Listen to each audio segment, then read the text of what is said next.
السلام علیکم ورحمۃ اللہ وبرکاتہ۔ ایس پی آر صاحب، بہت بہت معذرت کے ساتھ ہم آپ کے ساتھ اس بات میں 100% منتفق ہیں جو آپ بول رہے ہو کہ بارڈر پر کروڑوں روپے کی سمگلنگ ہوتی ہے۔ نہیں، کروڑوں کی نہیں، اربوں روپے کی سمگلنگ ہوتی ہے بارڈر پر۔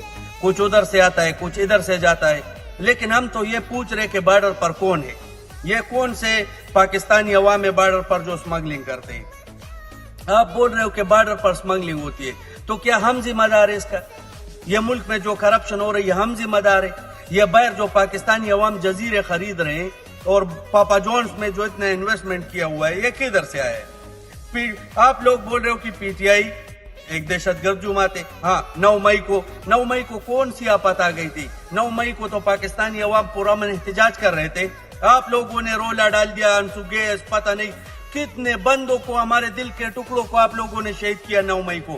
کون سا پولیس والا مرا ہے، کون سا آرمی والا مرا ہے؟ اب ماڈل ٹاؤن میں جو 14 لوگوں کا قتل کیا کھلے عام اور ایک حامل عورت کے منہ میں گولی ماری، تو وہ آپ لوگوں کو دہشت گرد نظر نہیں آ رہے؟ اتنے 75 سال سے پاکستان میں امن نہیں آیا، پختونخوا میں بم دھماکے ہو رہے، ڈرون ہو رہے، وہ آپ لوگ نہیں روک سکتے، لیکن آپ بس آ کے بتاؤ۔ لیکن مائنڈ نہیں کرنا آئی ایس پی آر صاحب، آپ مجھے پٹواری لگ رہے ہو کیونکہ آپ خود اپنی باتوں میں پس رہے ہو۔ آپ ایسی باتیں کر کے جس میں بچے بھی سمجھتے ہیں کہ یہ کیا بول رہے ہیں اور کس کے حق میں بول رہے ہیں۔ پتہ نہیں آپ فوج کے خلاف بول رہے ہو یا عوام کے خلاف بول رہے ہو یا فوج کے حق میں بول رہے ہو، ہمیں تو یہ پتہ نہیں چلتا ہے۔ اور ایک پوسٹ لگایا ہوا ہے آپ کے وال پر کہ یہ لوگ افواہ پھیلا رہے ہیں اسمگلنگ کا۔ بھائی ثبوت ہے، آج کل سوشل میڈیا کا دور، اس لیے تو آپ لوگوں نے $40 ارب کا فائر وال خریدا۔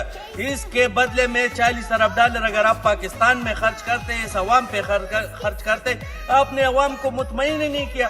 عوام کو مطمئن کرو، آپ نے چوروں کا ٹولہ لے کے ہمارے سروں پہ بیٹھایا، جو آج کل لوگ بھوک سے مر رہے اور آپ لوگ باہر جا کے $40 ارب کا فائر وال خریدتے ہو۔